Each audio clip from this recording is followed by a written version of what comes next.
आप सभी को लर्नर लैब यूट्यूब चैनल में स्वागत है। आज हमारा अगला टॉपिक है बैंकिंग से संबंधित है। तो बैंकिंग में हमारे पास जो क्वेश्चन है वो तीन टाइप का क्वेश्चन है। एक तो आवर्ती जमा खाता है, एक सावधि जमा खाता और एक कराधान है। तो हम पहले देखते हैं आवर्ती जमा खाता किसे कहते हैं, कैसे काउंट करते हैं, इसमें ब्याज कैसे निकालते हैं। तो आवर्ती जमा खाता वह खाता होता है जो एक निश्चित समय के लिए हर माह उसमें पैसा को हम जमा करते हैं। जैसा बोला जाए सामान्य भाषा में, जैसे हमारे आसपास परिवेश में, हमारे गांव गली में बिस्सी खेलते हैं, तो हर माह जो एक निश्चित राशि है, 100 है, 200 है, 50 है, 500, या पोस्ट ऑफिस में भी हम लोग एक निश्चित रुपए हर माह जमा करते एक निश्चित समय तक, 2 वर्ष हो या 3 वर्ष हो या 5 वर्ष। तो ये राशि को बोलते हैं, जो जमा राशि हर माह एक निश्चित समय तक जो राशि जमा करते हैं उसको बोलते हैं आवर्ती जमा खाता। तो उसमें हम ब्याज कैसे काउंट करते हैं, वो ब्याज कैसे जमा होता है, कैसे जुड़ता है, वो हम देखेंगे। तो इसका सूत्र होता है आवर्ती जमा खाते में ब्याज की गणना। तो ब्याज की गणना करते हैं, वो होता है सूत्र हमारे पास ब्याज बराबर P गुना R बटा 100 गुना 1/12। ठीक, फिर फार्मूला होता है इसमें आगे n+1/2 ब्रेक। अब यहां पर ये जो फार्मूला है इसका उपयोग करके हम आवर्ती जमा खाते में से ब्याज को निकालते हैं, जहां पर P हमारे पास क्या है, मासिक किस्त राशि, इसी को और क्या बोलते हैं, मासिक जमा धन। R हमारे पास है ब्याज की दर, N हमारे पास है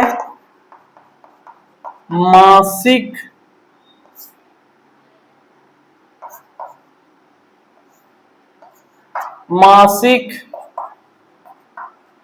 किस्त की संख्या, इसी को और हम बोल सकते हैं महीनों की संख्या। ठीक है, P है मासिक किस्त राशि जिसको बोल सकते हैं मासिक जमा धन, R है ब्याज की दर, N है मासिक किस्त की संख्या यानी कि कुल महीनों की संख्या। आप दोनों वर्ड में से कोई एक वर्ड का इस्तेमाल करेंगे जो आपको अच्छा लगता है, जो आपको सरल लगता है। इस फार्मूले का उपयोग करेंगे जिसमें P, R और N क्या वो हमने यहां बता दिए हैं।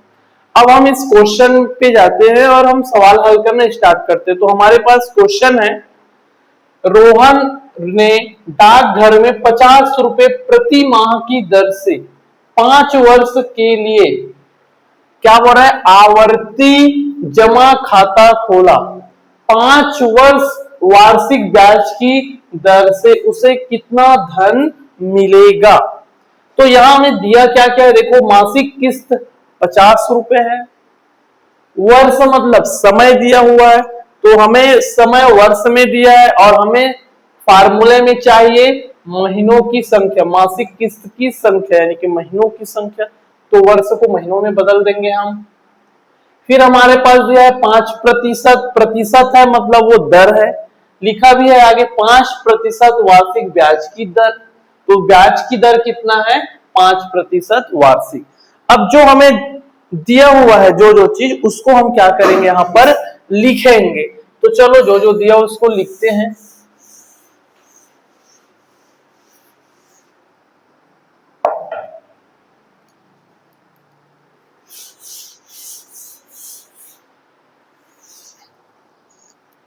आगे हमें जो दिया है उसको हम लिखेंगे। दिया है गिवन दैट हमारे पास है मासिक किस्त, ठीक है, या मासिक जमा धन, मासिक किस्त की राशि जिसको हम बोलते हैं पीए, कितना दिया हुआ है, 50 रुपए। इसके बाद हमें दिया हुआ है ब्याज की दर को लिखते हैं हम लोग यहां पर ब्याज की दर, आगे पीछे लिख सकते हो आपको। ब्याज की दर को आर से लिखते, वो कितना दिया है 5% वार्षिक। फिर हमारे पास समय दिया हुआ है जिसको हम बोलते हैं कैपिटल टी, तो वो कितना दिया है यहाँ पर 5 वर्ष दिया हुआ है। अब हमें जैसे ही आवर्ती का क्वेश्चन आता है तुम्हारे माइंड में वो सूत्र आना चाहिए, जो फार्मूला हम बताए थे पी गुना आर बटा 100 गुना 1/12 ब्रैकेट के अंदर n प्लस 1/2। तो n क्या है महीनों की संख्या, तो इसको हम बदलेंगे यहाँ पर महीनों की कुल संख्या, महीनों की कुल संख्या या मासिक किस्तों की संख्या n बराबर क्या होगा, जैसा जो यहाँ अंक रहेगा, जो यहाँ रहेगा आपके पास नंबर, उसको लिखेंगे।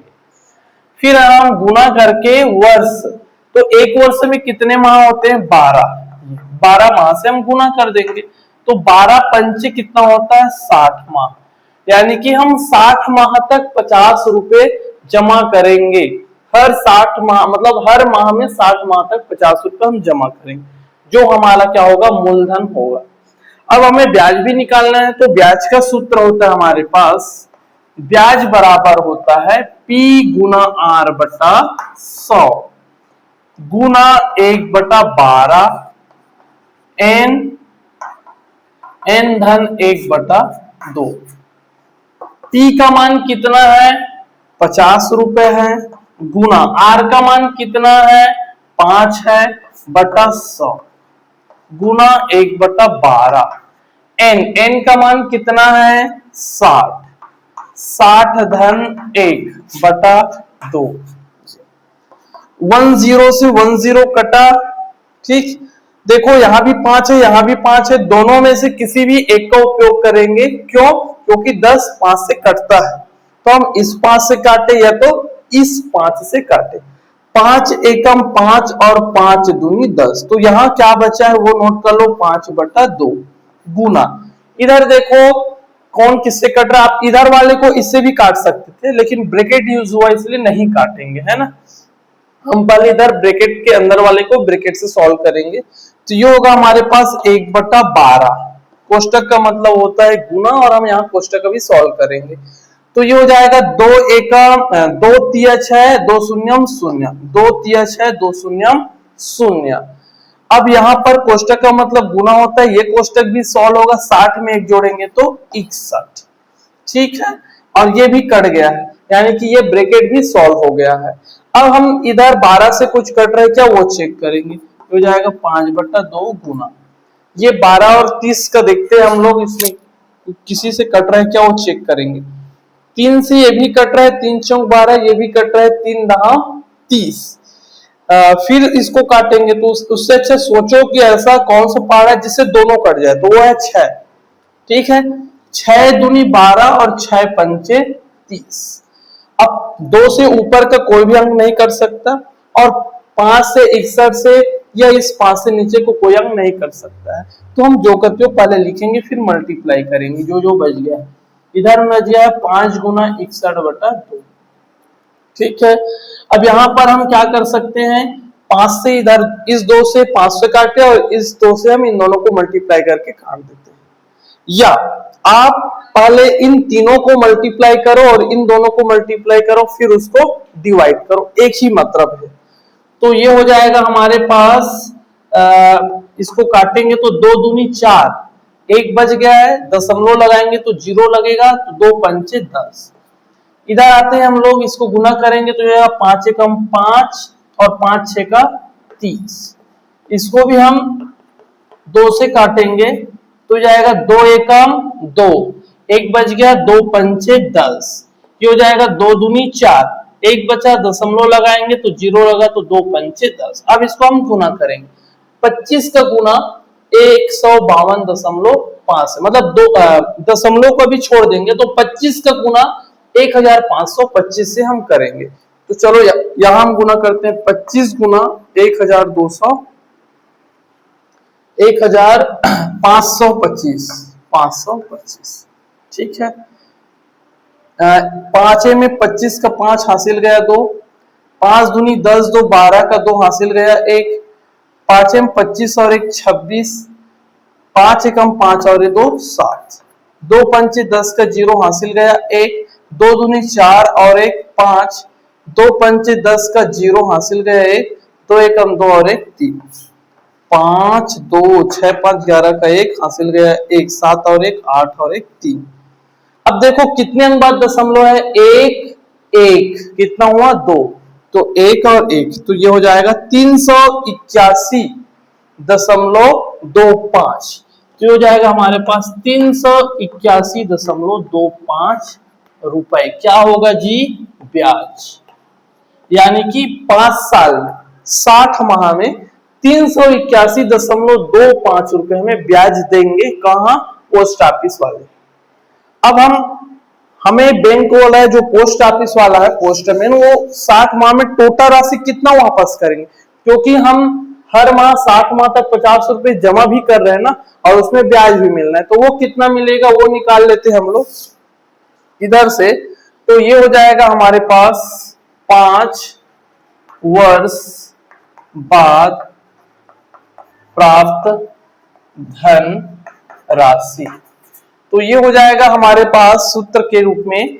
पहले तो हम अपना मूलधन निकालेंगे, तो हमारा मूलधन कितना होगा 60 माह के लिए, तो 50 गुना 60 करेंगे तो निकलेगा। तो उसको हम लिखेंगे, या तो हम लिखेंगे P गुना N प्लस ब्याज, ठीक है ऐसा। तो हमारे पास P कितना है, ये ऐसा कब लिखोगे जब आप दर्शाए रहेंगे ना पूरा, यहाँ मासिक किस्त की राशि P, ब्याज की दर R, समय T। अगर आप PRT नहीं लिखो, सिर्फ मासिक किस्त की संख्या बस लिखे हो, तो आपको यहाँ लिखना पड़ेगा मासिक किस्त की संख्या गुना महीनों की संख्या धन ब्याज, या P गुना N धन ब्याज, ऐसा लिख सकते हो। तो P का मान कितना है हमारे पास 50, N का मान हमारे पास कितना है 60, धन ब्याज, ब्याज कितना है 381.25, 381.25। तो हम इसको गुना करेंगे, तो जीरो वाला रहता है तो जीरो को गुना ना करे, अंकों को गुना करे और जीरो को जो करते हो लिख दे। 6 पंचे 30, कितना जीरो है 1 2, तो 2 जीरो लगा दो। इधर है 381.25। अब यहां जोड़ना है क्योंकि दोनों प्लस में है। अब यहां पर हम देखेंगे कि यहाँ दशमलव है और यहाँ दशमलव नहीं है, तो कोई भी अंक में दशमलव नहीं है इसका मतलब है उसके अंतिम में दशमलव है। जैसे किसी भी संख्या के या किसी भी चर के सामने कुछ नहीं मतलब क्या है, एक है, वैसे ही यहाँ पर कुछ नहीं है मतलब दशमलव है। तो ये हो जाएगा 0.0, 2 जीरो है तो यहाँ भी हम 2 जीरो लगाएंगे, 381.25। अब हम दशमलव के सिद्ध में दशमलव लिखेंगे, ठीक। जीरो में 5 जोड़ेंगे तो 5, जीरो में 2 जोड़ेंगे तो 2, फिर दशमलव के बाद वाले को बाद के साथ करेंगे, तो जीरो में 1 जोड़ेंगे तो 1, फिर जीरो में 8 जोड़ेंगे तो 8, फिर जीरो में 3 जोड़ेंगे तो 3 और ये 3, ठीक है। तो हमारा आंसर आया है 5 वर्ष बाद प्राप्त धनराशि 3,381.25। पोस्ट ऑफिस से हमें इतना राशि प्राप्त होगा। आशा करते हैं ये सभी आप सभी को समझ आया होगा। अगर आप समझ नहीं आया तो आप कमेंट जरूर करें, हम दूसरा क्वेश्चन लेके आएंगे। यह क्वेश्चन 5 नंबर का बोर्ड एग्जाम में आता है, उसके हिसाब से आप अच्छे से तैयारी करें, क्योंकि हम इम्पोर्टेंट क्वेश्चन को ही यहाँ लेके आ रहे हैं और डील कर रहे हैं। अगर आपको लगता है कि नहीं यहाँ कुछ कमी है तो आप बिल्कुल कमेंट करके बताएं, हम उसमें भी और सुधार करेंगे। और हमारे लर्नर लैब यूट्यूब चैनल को लाइक शेयर और सब्सक्राइब जरूर करें। धन्यवाद।